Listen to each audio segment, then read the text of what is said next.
ازيكم حبايبنا؟ عاملين ايه؟ يا رب تكونوا بخير. النهارده ان شاء الله هعمل لكم كده حاجه كده جميله ب2 كيلو دقيق كده وشويه زيت وشويه لبن، وهنعمل احلى شريك.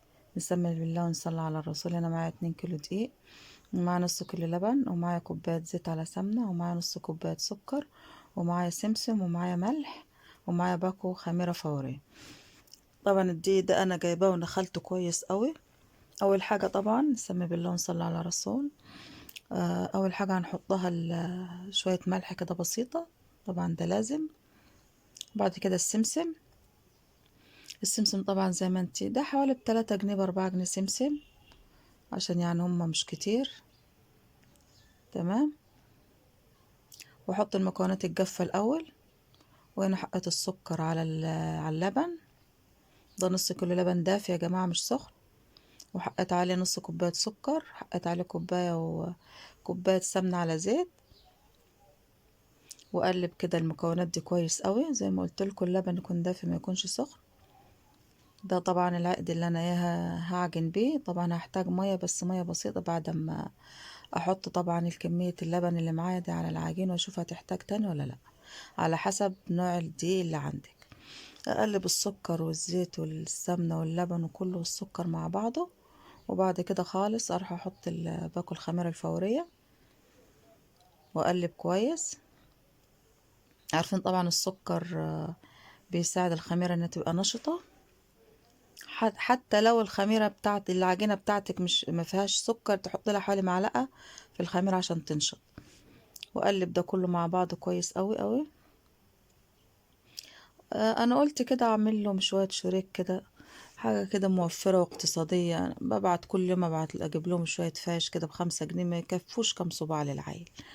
فقلت لا، اعجن لهم كده شوية شريك بمكونات كده كلها موجودة عندنا، مش مكلف والله، وهيقطع كمية حلوة قوي. وفي الظروف الأسعار الغالية اللي احنا فيها دي، نمشي نفسنا كده بأي حاجة، وست البيت تتصرف طبعا. بس فقلنا نعجل لهم كده شوية شريك يفطروا بهم الصبح. ويا رب كده إن شاء الله يعجبكم، وتكتبوا لي كده في الكومنتات رأيكم ايه. بس وبعد كده ايه، بعد ما قلبت السمسم والملح في الدقيق كويس قوي، هبتدي اعجن بقى.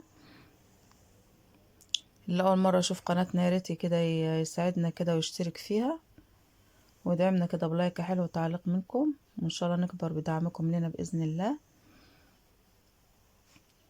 والجو اللي احنا فيه ده البرد عايز خبيز، عايز فرن، عايز دفى. فتلم كده على عيالك حواليك كده وتخبزي لهم، يعني شيء جميل طبعا. ربنا يا رب يرزق كل مشتاق يا رب الذرية الصالحة بإذن الله، ويخلي لكم أولادكم. الحمد لله رب العالمين على نعمة الستر والصحة، اللهم آمين. دي ما نعمة يا رب، احفظها من الزوال. ابتدي بقى أعجن لغاية لما العجينة بتبقى ايه، متماسكة معايا، لا طرية ولا جامدة. تمام. هي هتحتاج حبة مية دافين بس مش قوي. بصوا ابتدي اعجن فيها لغاية لما بصوا بتبقى زي الملبن معايا. بصوا ده القوام اللي انا عايزاه. بعد كده اجيب كده حبة زيت بسيطة على الوش، وادهن الوش، وكيس استرتش او كيس بلاستيك من بتاع المطبخ مش مشكلة، وتغطيه. وبعد كده تغطيه بقى ببطانية صغيرة بحاجة صوف عندك تقيلة قوي، وتحطيه في قلب الدولاب وتقفل عليه. في الجو التلج اللي احنا فيه ده عايز دفى. تمام. يعني تلفي بقى العجينة بتاعتك، المعون اللي انت عاجنة فيه ببطانية كده او جلابية عندك قطيفة او حاجة تقيلة، وتدخليه في دولاب وتقفلي عليه لمدة ساعة. بصوا بسم الله ما شاء الله، شايفين ناجحة وجميلة، والخميرة ما شاء الله ضعفت كمية العجين عندي. هنا عندي السجان بتاعتي انا دهنتها زيت، وهبتدي بقى اقطع اعملها رول زي ما حضراتكم شايفين كده. قطعية تكونش كبيرة قوي يعني. تمام. اعملها رول وبعدين الفها على هيئة دايرة زي ما حضراتكم هتشوفوا دلوقتي اهو. بصوا اهو. تمام. وادهن السجان بتاعتي واكمل تقطيع الكمية دي كلها. لو انت عايزة تحط على وشه لبن او شوية سمسم مفيش مشكلة. في ناس بتجيب بيضة وفانيليا طبعا، وحبة سكر بسيطة كده، وتدهني الوش عشان يحمر، وعليه سمسم او حبة البركة.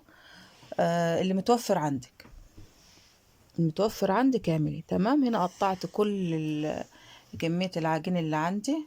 وبعد كده بقى ايه، اهو ده خلصت تقطيع. هسيبه بقى يخمر تاني لمدة ساعة.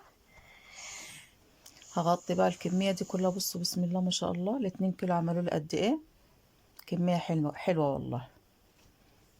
اهو هاخد بقى الكمية دي كلها واقفل عليها كده في أوضة، واجيب حاجة كده اغطيها بيها.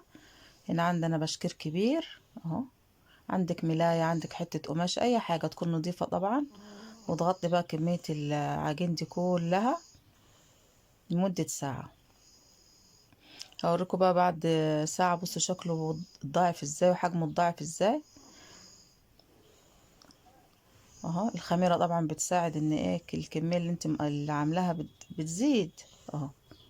وده لسه كمان هيتضاعف حجمه تاني في الفرن. بسم الله ما شاء الله، تشوفوا منظره دلوقتي حاجة بصراحة تفرح. كده خمر معايا، اروح حالا احمل الفرن بتاعتي واسخنها حلوة قوي. عشان ايه اهو بصوا، الله اكبر كده خمران. وهنا الفرن سخنت معايا، وابتدي بقى ارص في الفرن.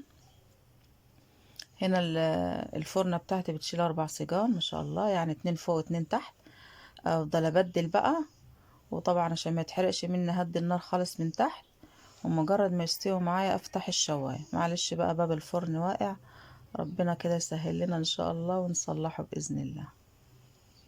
تمام.